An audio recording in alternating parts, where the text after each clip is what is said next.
Hi there, my name's Tara LaPrade. I'm the wine advisor with Hope Family Wines, and I'll be answering some of your wine questions today.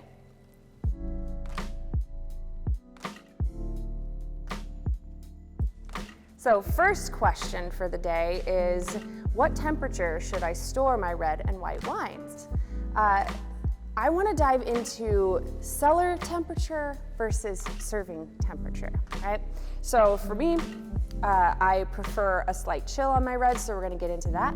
But when you're cellaring, your reds you're going to want to keep between 58 and 62 degrees so that they can continue to develop as they age. For your whites, we're going to go a little bit more towards 48 to 52 degrees, and then for your sparklings, closer to 45 to 42 degrees.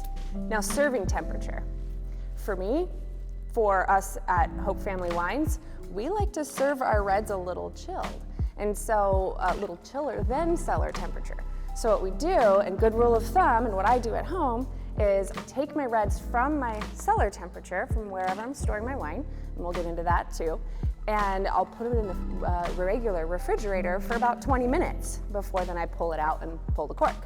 Opposite for your whites though, if you're storing your whites in the regular refrigerator, you're going to want to pull them out about 20 minutes before you pull their cork, so that it can just warm up a little bit and really show you itself. Our next question is, why do I tend to like my reds served a little chilled? Well, here's why. Here's why we like it. When your wine is a little bit chilled, your red wine especially, then you allow for the wine to warm up in your mouth. So on the palate, you can tangibly feel the wine develop as it's warming up. So you get the full expression of what the wine's having to offer right there in your mouth. And so we really enjoy doing that here in our tasting cellar. That's the way that we like to serve them here, and the way that Austin prefers his reds as well. So we're all about that. I love it too.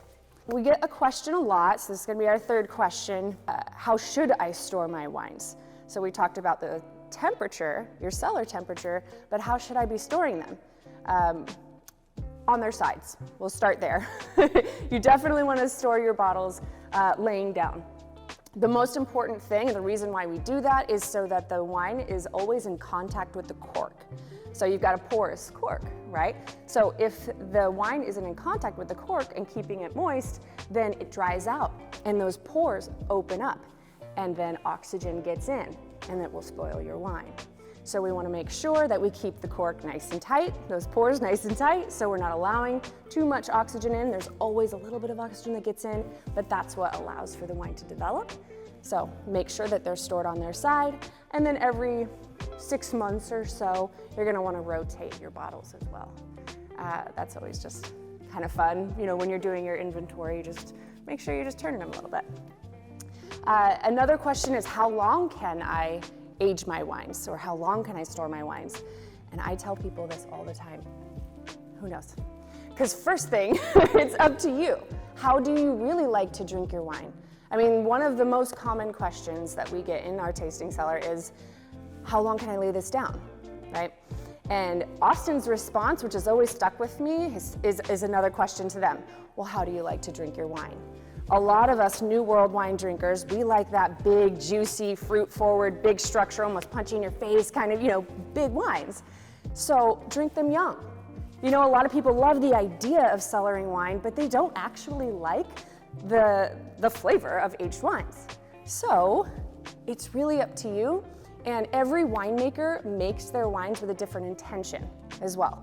So sometimes the winemaker is making a wine to be consumed when they bottle it, and it's ready to go, and let's drink it now, and maybe a year later you're going to want to make sure that it's already consumed. A lot of wines are able to be aged 4 to 10 years, and then there's some wines where the intention is, okay, in 30 years from now this wine is going to be a beast, right? So I always encourage people, call the winery.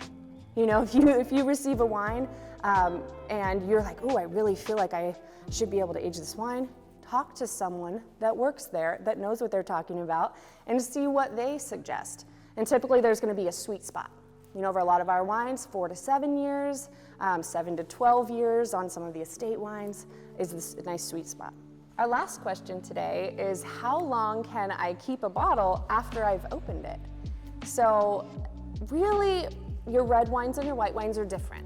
Now, some people will sip on their white wines after they open them. They'll just recork them, put them in the refrigerator, and for a week, they're pulling a little bit out every day.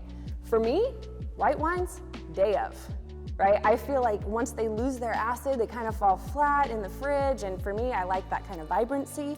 But some people, like I said, love it, a week later. Reds, however, day 2, sometimes better than the first day. Even into day 3, your big structured wines, we've got the Petite Syrah Le Grind right in front of me, this wine, day 3, easy, beautiful. Now, if you wanna extend that, I recommend that you get one of these, really easy to find, really easy to use. Put this right here in the top. This kind of just snaps right on, and just remove the air. So you're just gonna pump the air out of the bottle, and it will extend the life of your wine because the oxygen is now sucked out and it's not exposing the wine to the air.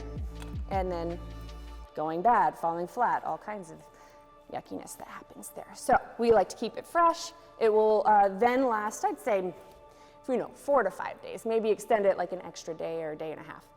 So I hope you've learned something and that we've expanded your understanding of wine just a little bit. If you have more in-depth questions on this, please feel free to leave them in the comments below and we'll answer them in future episodes. Also make sure you're subscribed and you have your notifications on so that you don't miss any of our upcoming episodes. And until then, we'll see you next time. Cheers.